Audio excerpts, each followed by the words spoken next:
The Ethiopian Bible contains many hidden truths that you probably don't even know about.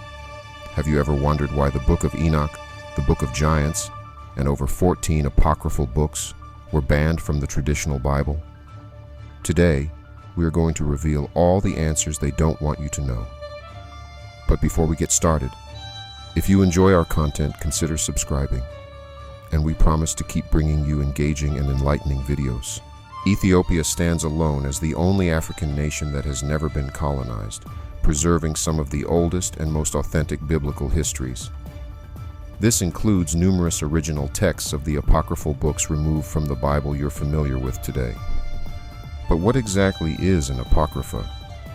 Let's dive into the mystery.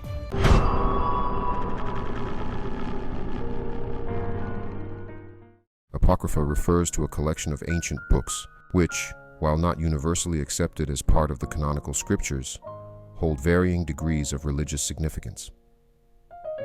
The word itself comes from the Greek meaning hidden or secret. These texts include religious writings that were included in some versions of the Old Testament, but are not found in the Hebrew Bible.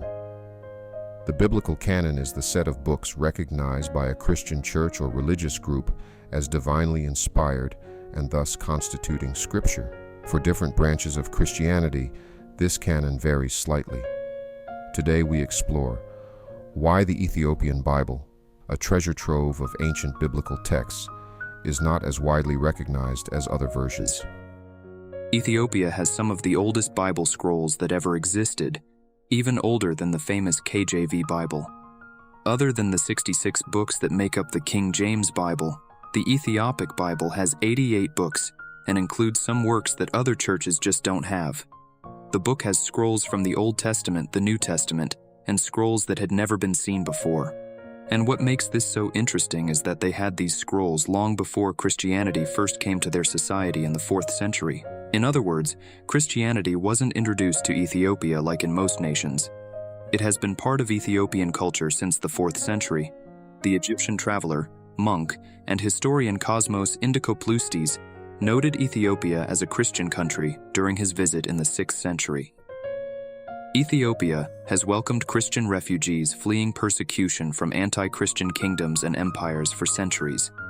Certain Ethiopian tribes have worshipped the Christian God for over 3,500 years, making the Ethiopian Orthodox Church, locally known as Tewahedo, one of the oldest organized Christian bodies globally.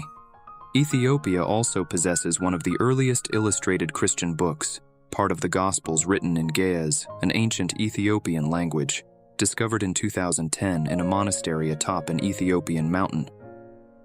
According to the Ethiopian Holy Book, the Kebra Nagast, in the 10th century BCE, the Ethiopian ruler and the biblical Queen of Sheba traveled to Jerusalem seeking King Solomon's counsel.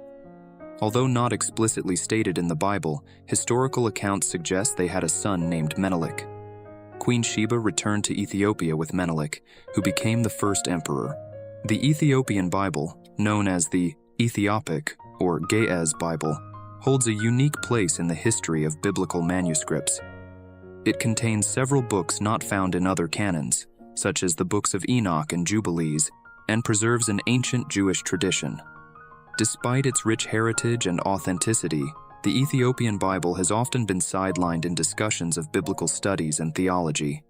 This exclusion can be traced back to the complex process of canonization, where religious authorities decided which texts were to be considered authoritative and included in the official biblical canon.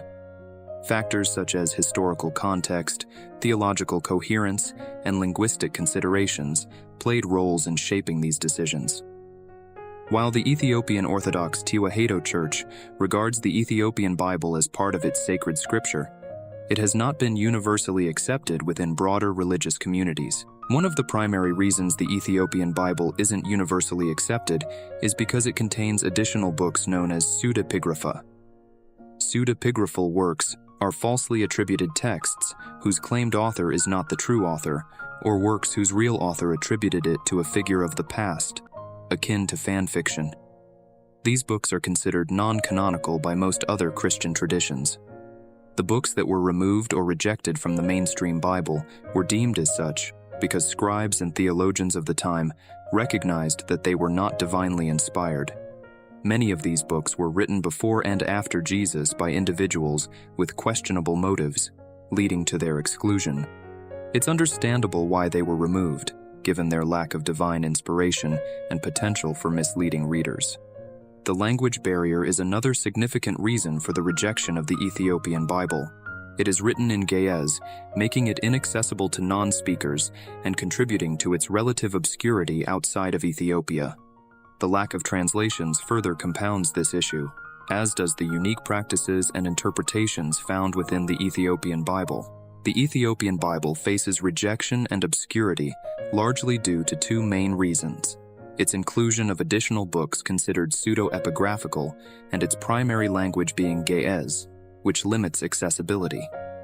The lack of translations compounds this issue, alongside unique practices and interpretations within the Ethiopian Orthodox Tewahedo Church. These factors contribute to its relative obscurity and rejection outside of Ethiopia, highlighting the challenges of cross-cultural understanding and acceptance in religious traditions.